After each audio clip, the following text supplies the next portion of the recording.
Hi friends, എല്ലാവർക്കും ഗ്രീറ്റിഗിൾ tech go charting powered by Mallu market profile pre market റിപ്പോർട്ടിലേക്ക് ഏവർക്കും സ്വാഗതം. നമ്മുടെ മാർക്കറ്റ് ഇന്ന് എന്ത് വൃത്തികെട്ട മാർക്കറ്റായിരുന്നു. അടിച്ച് ഇറങ്ങി ഇറങ്ങി ഇറങ്ങി താഴേക്ക് വന്ന് പോയതും മുകളിലോട്ടും പോയി, അതേപോലെ താഴേക്ക് വന്ന് ഒരു ചുരുക്കി പറഞ്ഞ ഒരു വൃത്തികെട്ട അവസ്ഥ എന്നൊക്കെ പറയാം. പക്ഷേ ഒരു ട്രേഡൊക്കെ നല്ല നല്ല രീതിയിൽ ട്രേഡൊക്കെ കിട്ടിയ ദിവസമായിരുന്നു കേട്ടോ. എനിക്കൊരു ഹാപ്പി ആയ ദിവസമാണ്. കാരണം മുകളിലോട്ടുള്ള അപ്പർ സൈഡ് ഒരു ട്രജക്ടറി ഒക്കെ എനിക്ക് മുകളിലോട്ട് കിട്ടിയായിരുന്നു. എനിക്കാണ് അധികം പണി താഴേക്ക് വന്നൊരു ചെറിയൊരു ഡിപ്പിൽ ചെറിയൊരു സ്റ്റോപ്പ് ലോസ് ഹിറ്റ് ആയി എന്നല്ലാതെ പൊതുവേ നല്ലൊരു ട്രേഡ് കിട്ടിയ ഒരു ദിവസമാണ് ഇന്ന് കടന്നു പോയത്. സോ നിങ്ങൾക്ക് എല്ലാവർക്കും നല്ല രീതിയിൽ ട്രേഡ് ചെയ്യാൻ പറ്റിയെങ്കിൽ വിശ്വാസത്തോടുകൂടി ഞാൻ എന്ത് ചെയ്യുന്നു, നമ്മുടെ മാർക്കറ്റ് പ്രൊഫൈലിന്റെ വ്യൂവിലേക്ക് കിടക്കാം. ഇന്ന് അതിനു മുമ്പേ ഇന്ന് വൈകിട്ട് കുറച്ച് ഇപ്പൊ അമേരിക്കൻ മാർക്കറ്റിൽ കുറെ ഇഷ്യൂസ് നടക്കുന്ന പറയാം. അമേരിക്ക ശനിയാഴ്ച എന്ത് ചെയ്തു, ബങ്കർ ബസ്റ്റർ ബോംബ് ഇട്ടെന്ന് പറഞ്ഞു. ഞായറാഴ്ച അവർ പറഞ്ഞു ഞാനും ജോജിയും അടി നിർത്തി എന്ന് പറയുമ്പോൾ കിലുക്കത്തെ ഡയലോഗ് അറിയാല്ല, ഹംദോണ്ട് ദുഷ്മൻ എന്ന് പറയുമ്പോൾ ആ ഒരു രീതിയിലൊക്കെ സംസാരിച്ച് എന്തായി പഴക്കമില്ലാതൊക്കെ പറഞ്ഞു. ഇന്ന് വൈകിട്ട് വന്ന് പറയുന്നത് എന്താണ്, ടു ദുഷ്മൻ ഹേ എന്ന് മറ്റവൻ ചോദിക്കുമല്ലോ ഡയലോഗ്, അതേപോലെ ട്രംപ് എന്ന് പറയുന്നത് എന്താണ്, ഇസ്രായേലും ഇറാനും പീസ് ടാക്ക് അവർ സപ്പോർട്ട് ചെയ്യുന്നില്ല, അവർ വീണ്ടും വീണ്ടും ആക്രമിക്കുന്നു എന്ന് പറഞ്ഞ് ട്രംപ് പരാതി പറയുന്ന രീതിയിലേക്കൊക്കെ വന്നു. ഇന്ന് പ്യുവർലി എക്സ്പയറി പ്ലേ ആയിരുന്നു കേട്ടോ. അങ്ങനെ വലിയൊരു ന്യൂസ് ഞാൻ മാർക്കറ്റിൽ കണ്ടിട്ടില്ല. പ്യുവർലി എക്സ്പയറി പ്ലേ ആയിരുന്നു അമേരിക്കൻ മാർക്കറ്റ് ഉണ്ടായിരുന്നത്, ഇന്ത്യൻ മാർക്കറ്റ് ഉണ്ടായിരുന്നത്. ഇന്ന് വൈകിട്ടായ സമയത്ത് നമുക്ക് അമേരിക്കയിൽ ഇന്ന് വൈകിട്ടത്തേക്ക് ജെറോമി പവലിന്റെ ഒരു സ്പീച്ച് ഉണ്ട്. നമുക്ക് ഇന്ന് വൈകിട്ട് കൃത്യമായിട്ട് പറയുകയാണെങ്കിൽ ഒരു 7:30 മണിയൊക്കെ ആകുന്ന സമയത്ത് ജെറോമി പവൽ ടെസ്റ്റിഫൈ ചെയ്യുന്നുണ്ട്. പിന്നെ കൺസ്യൂമർ കോൺഫറൻസ് ഉണ്ട്. ഈ ഫെഡറൽ ചെയർമാനായ ജെറോമി പവലിന്റെ ടെസ്റ്റിഫിക്കേഷൻ ആണ് ഏറ്റവും കൂടുതൽ മൂവ്മെന്റ് വരുന്ന മാർക്കറ്റിൽ. അതനുസരിച്ചായിരിക്കും മാർക്കറ്റ് നാളത്തേക്ക് മൂവ് ചെയ്യുന്നത്. ചുരുക്കി പറഞ്ഞാൽ നമ്മുടെ മാർക്കറ്റ് ആ ഒരു കാര്യം നിങ്ങൾ ഓർത്തുക, നെഗറ്റീവ് ന്യൂസുകൾക്കൊന്നും മാർക്കറ്റ് താഴേക്ക് കൊണ്ടുവരാനുള്ള ഒരു കപ്പാസിറ്റി ഇപ്പൊ മാർക്കറ്റ് കാണുന്നില്ല. എത്ര നെഗറ്റീവ് അല്ലെങ്കിൽ സാധാരണ ഇങ്ങനെ നെഗറ്റീവ് ന്യൂസ് പറയുന്ന സമയത്ത് പണ്ട് ഇസ്രായേലും മറ്റേ ഗാസ യുദ്ധത്തിലൊക്കെ സമയത്ത് അടിച്ച പോലെ നല്ലൊരു ഡിപ്പ് വരേണ്ട സമയം എത്രത്തോളം അത്രയും അതിക്രമിച്ചു കഴിഞ്ഞെന്ന് വേണമെങ്കിൽ പറയാം. അത്രയ്ക്കൊരു സെല്ലിംഗ് പ്രഷർ മാർക്കറ്റിൽ വന്നിട്ട് കൂടി മാർക്കറ്റ് താഴേക്ക് വരുന്നില്ല. അത് എന്നെ സംബന്ധിച്ച് ഒരു പുതിയൊരു പോസിറ്റീവായ ഘടകമാണ്. ഒരു കാര്യം നിങ്ങൾ എല്ലാവരും കേൾക്കുക, 25,455 മുകളിൽ നിഫ്റ്റി ഫ്യൂച്ചർ ക്ലോസ് ചെയ്യുന്ന ഒരു അവസ്ഥ നിങ്ങൾ കാണുന്നുണ്ടെങ്കിൽ ഇവൻച്വലി നിഫ്റ്റി 26,400 ഭാഗത്തേക്ക് എത്താനുള്ള ഒരു ചാൻസ് ആണ് ഞാൻ ഇപ്പോൾ കാണുന്നത്. As long as 25,455 protected. 25,450 പോയിട്ടില്ല എന്നുണ്ടെങ്കിൽ മാർക്കറ്റ് താഴേക്ക് ഇറങ്ങുവാനും ഒരു ഇവൻച്വലി 24,000 ഭാഗത്തേക്ക് ടാർഗറ്റ് വരാനുള്ള ചാൻസ് ഞാൻ കാണുന്നുണ്ട്. ചുരുക്കി പറഞ്ഞിട്ട് 1000 പോയിന്റ് മുകളിലോട്ടോ 1000 പോയിന്റ് താഴെയോ ഞാൻ വളരെയധികം ഫാസ്റ്റ് പ്രതീക്ഷിക്കാനുള്ള ചാൻസ് കാണുന്നുണ്ട്.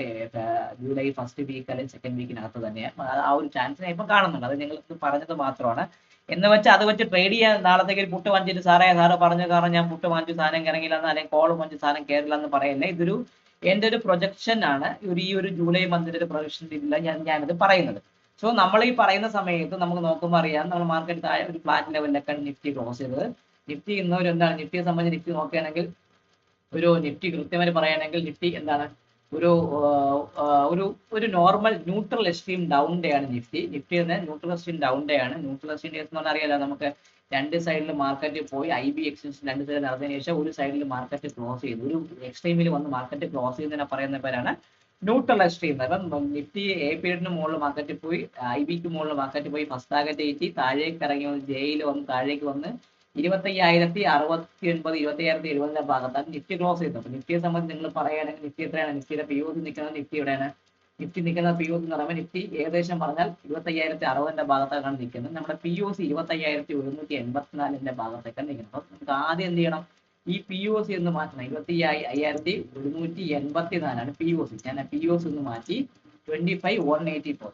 നിഫ്റ്റിയെ സംബന്ധിച്ച് പറയുകയാണെങ്കിൽ നിഫ്റ്റി ഇന്ന് OA ആണ്, open option out of the range ആയിരുന്നു. പക്ഷെ എന്ത് പറ്റുന്ന BP-യിൽ ഒരു റിവേഴ്സൽ വന്ന് അത് ഓപ്പൺ റിജക്ഷൻ റിവേഴ്സ് എന്ന് പറഞ്ഞ ഒരു ഓപ്പണിംഗ് ടൈപ്പിലേക്ക് മാറി.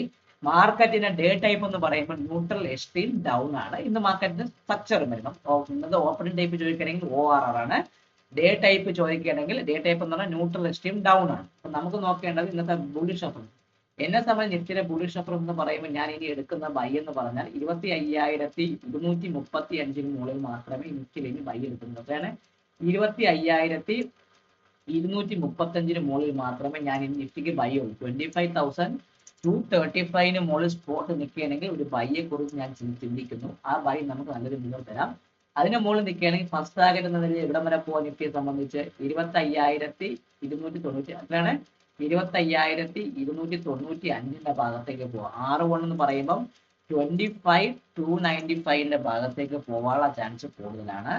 ഇനി R2 എന്ന് പറയുന്നത് അതിന് മുകളിൽ സസ്റ്റെയിൻ ചെയ്യുമെങ്കിൽ നിഫ്റ്റി ഇവിടം വരെ പോവാം. അതിന് മുകളിൽ സസ്റ്റെയിൻ ചെയ്യുന്ന നിഫ്റ്റിയെ സംബന്ധിച്ച് വ്യക്തമായിട്ട് പറയുകയാണെങ്കിൽ പഴയ ലെവലാണ്, ഇത് പോകുമെന്ന് നിങ്ങൾക്ക് അറിയാൻ പറ്റും. അതിന് മുകളിൽ നിൽക്കുന്ന നിഫ്റ്റി ഇവിടം വരെ പോവാം. 25,348 എത്രയാണ് 25,348 ഭാഗത്തേക്ക് R2 വരാം. So 25,295 first target, 25,348 second target നിലയിൽ നിഫ്റ്റി വരാനുള്ള ചാൻസ് നിഫ്റ്റിക്ക് ഫ്യൂച്ചറിന് വളരെ കൂടുതലാണ്. ഇതാണ് നമ്മൾ അപ്പർ സൈഡിലെ ലെവൽ. ക്ലിയർ ആവുന്നുണ്ട്? നമുക്ക് അപ്പർ സൈഡ് ലെവലിൽ നിന്ന് വ്യക്തമായി വെച്ചാൽ മാത്രമേ നിങ്ങൾക്ക് ബാക്കി ട്രേഡ് ചെയ്യാൻ പറ്റുള്ളൂ. ഇനി നമുക്ക് നോക്കേണ്ടത് നിഫ്റ്റിയുടെ ബെയറിഷ് റഫറൻസ്. നിഫ്റ്റിയുടെ ബെയറിഷ് റഫറൻസിന് ഒരു മാറ്റമില്ല.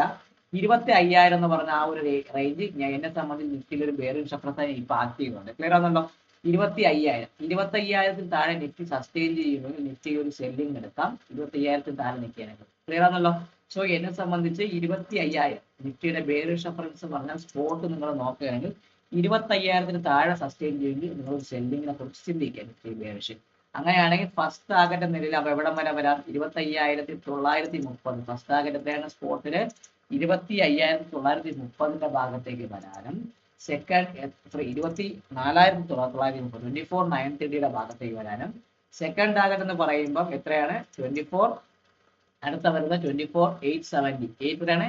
24,870 അടുത്തത് വരുന്നത് എത്രയാണ്? 24,870 ഭാഗത്തേക്ക് വരാനും തേർഡ് ടാർഗറ്റ് എന്ന് പറയുമ്പോൾ ക്ലിയർ ആയി പറയുകയാണെങ്കിൽ 24,800 24,800 ഭാഗത്തേക്ക് 24,800 ഭാഗത്തേക്ക് വരാനുള്ള ചാൻസ് നിഫ്റ്റിയെ സംബന്ധിച്ച് പോകും. ചുരുക്കി പറഞ്ഞ എവിടെയാണ്? 25,235 മുകളിൽ സസ്റ്റെയിൻ ചെയ്യുമെങ്കിൽ 25,295 25,342 ഭാഗത്തേക്ക് പോവാം. 25,000 താഴെ നിൽക്കുകയാണെങ്കിൽ 24,930 24,870 24,800 ഭാഗത്തേക്ക് നിഫ്റ്റി വരാനുള്ള ചാൻസ് വളരെയധികം കൂടുതലാണ്. ഇനി നമുക്ക് നോക്കേണ്ടത് നമ്മുടെ ഏറ്റവും വലിയ ഭീമനായ ബാങ്ക് നിഫ്റ്റി. ഈ ഭീമ ഇന്ന് വല്ലാത്തൊരു ചതിയാൻ കളിച്ചത്. താഴേക്ക് ഇറങ്ങിയ നിഫ്റ്റിയെ പോലെ നമ്മളെ ചതിച്ചിട്ടില്ല. അവൻ ഒരു ഓപ്പൺ റിജക്ഷൻ റിവേഴ്സ് അല്ല. ബാങ്ക് നിഫ്റ്റിയെ സംബന്ധിച്ച് open option out of the range ആയിരുന്നു. ബാങ്ക് നിഫ്റ്റി പ്യൂർലി OA ആയിരുന്നു. ഡേ ടൈപ്പ് നോക്കുമ്പോൾ ന്യൂട്രൽ ഡേ ആണ്. കാരണം എന്ന് പറഞ്ഞാൽ ബാങ്ക് നിഫ്റ്റി ആ ഒരു ന്യൂട്രൽ ഡേ എന്ന് വെച്ചാൽ IB ബ്രേക്ക് ചെയ്ത് വന്നെങ്കിൽ കൂടെ IBയുടെ ഭാഗത്തേക്ക് ക്ലോസ് ചെയ്ത് ന്യൂട്രൽ ഡേ ആണ്. POC നിൽക്കുന്ന 56,502 ഭാഗത്താണ് POC. ഇപ്പൊ ഞാൻ എന്ത് ചെയ്തു? ആദ്യം POC മാറ്റി 56,502 ഭാഗത്താണ് POC. അത് ഞാനൊന്ന് മാർക്ക് ചെയ്ത് വെച്ചു ബാങ്ക് നിഫ്റ്റിക്ക്. ഇനി നമുക്ക് നോക്കേണ്ട ബാങ്ക് നിഫ്റ്റിയുടെ ബുള്ളിഷ് റഫറൻസ്. ഈ ബുള്ളിഷ് റഫറൻസ് പറയുമ്പോൾ വ്യക്തമായിട്ട് പറയുകയാണെങ്കിൽ 56,640 മുകളിൽ ബാങ്ക് നിഫ്റ്റിക്ക് ബൈ എടുക്കാം. എത്രയാണ്? 56,640 മുകളിൽ സസ്റ്റെയിൻ ചെയ്യുമെങ്കിൽ നിങ്ങൾക്ക് ബാങ്ക് നിഫ്റ്റിയിൽ ഒരു ബൈ എടുക്കാം. അങ്ങനെയാണെങ്കിൽ ഫസ്റ്റ് ടാർഗറ്റ് 56,846 ഫസ്റ്റ് ടാർഗറ്റാണ് 56,846. സെക്കൻഡ് ടാർഗറ്റ് 57,000 ഭാഗത്തേക്ക് പോകും. അത്രയാണ് R2 പറയുമ്പോൾ 57,000 ഭാഗത്തേക്ക് ബാങ്ക് നിഫ്റ്റിക്ക് പോകും. ശരിക്കും പറഞ്ഞാൽ സ്പോട്ടും ഫ്യൂച്ചറും അധികം വലിയ വ്യത്യാസമൊന്നുമില്ല. അപ്പം 56,502 POC വന്നിരിക്കുന്നത്. ബുള്ളിഷ് റഫറൻസ് 56,640 അതിന് മുകളിൽ നിൽക്കുകയാണെങ്കിൽ 56,846 57,000 ഭാഗത്തേക്കും പോകാം. ഇനി ബെയറിഷ് റഫറൻസ് എന്ന് പറയുമ്പോൾ ബാങ്ക് നിഫ്റ്റിയെ സംബന്ധിച്ച് 56,200 താഴെ 56,200 താഴെ സസ്റ്റെയിൻ ചെയ്ത് ബാങ്ക് നിഫ്റ്റിക്ക് ഒരു ബെയറിഷ് മൂവ്മെന്റ് സ്റ്റാർട്ട് ചെയ്യും. 56,200 മുകളിൽ നിൽക്കുകയാണെങ്കിൽ ബാങ്ക് നിഫ്റ്റി ഒരു ബെയറിഷ് റഫറൻസ് സ്റ്റാർട്ട് ചെയ്യും. അങ്ങനെയാണെങ്കിൽ ഫസ്റ്റ് വരുന്ന 55,955 ഭാഗത്തേക്ക് വരാൻ നമ്മൾ കഴിഞ്ഞ തിങ്കളാഴ്ചത്തെ POC ആയ 55,955 ഭാഗത്തേക്ക് എസ് വരാനും അതിന് താഴെ സസ്റ്റെയിൻ ചെയ്യുമെങ്കിൽ അടുത്ത വരുന്നത് 55,776 55,776 ഭാഗത്തേക്കും വരാനുള്ള ചാൻസ് ബാങ്ക് നിഫ്റ്റിക്ക് വളരെയധികം കൂടുതലാണ്. ചുരുക്കി പറഞ്ഞാൽ എന്താണ്? ബാങ്ക് നിഫ്റ്റി പൊട്ടുകയാണെങ്കിൽ 56,200 പൊട്ടുകയാണെങ്കിൽ ബാങ്ക് നിഫ്റ്റിക്ക് 55,955 55,776 ഭാഗത്തേക്ക് വരാം. 56,640 മുകളിൽ നിൽക്കുകയാണെങ്കിൽ 56,846 57,000 അതിന് വരാനുള്ള ചാൻസ് ബാങ്ക് നിഫ്റ്റിക്ക് വളരെയധികം കൂടുതൽ. ഇത് നമ്മളെ ലെവലാണ്. കൃത്യമായിട്ട് നിങ്ങൾ മാർക്ക് ചെയ്ത് വെക്കുക. മാർക്ക് ചെയ്ത് വച്ച് ട്രേഡ് ചെയ്യാൻ നിങ്ങൾ ഏറ്റവും കൂടുതൽ ഉപയോഗിക്കുക. എനിക്ക് വേറെ ഒന്നും പറയാനില്ല. കാരണം അടുത്ത ആഴ്ച മറ്റൊന്ന് എക്സ്പയറി ആണ്. അപ്പൊ എക്സ്പയറിക്ക് 25,000 ഭാഗത്ത് നിഫ്റ്റിക്ക് വളരെയധികം കോൾ റേറ്റിംഗ് ഉണ്ട്. അതേപോലെ 56,000 ആ റേഞ്ചിൽ തന്നെ ബാങ്ക് നിഫ്റ്റിക്ക് വളരെയധികം കോൾ റേറ്റിംഗ് ബുക്ക് റേറ്റിംഗ് കാണുന്നുണ്ട്.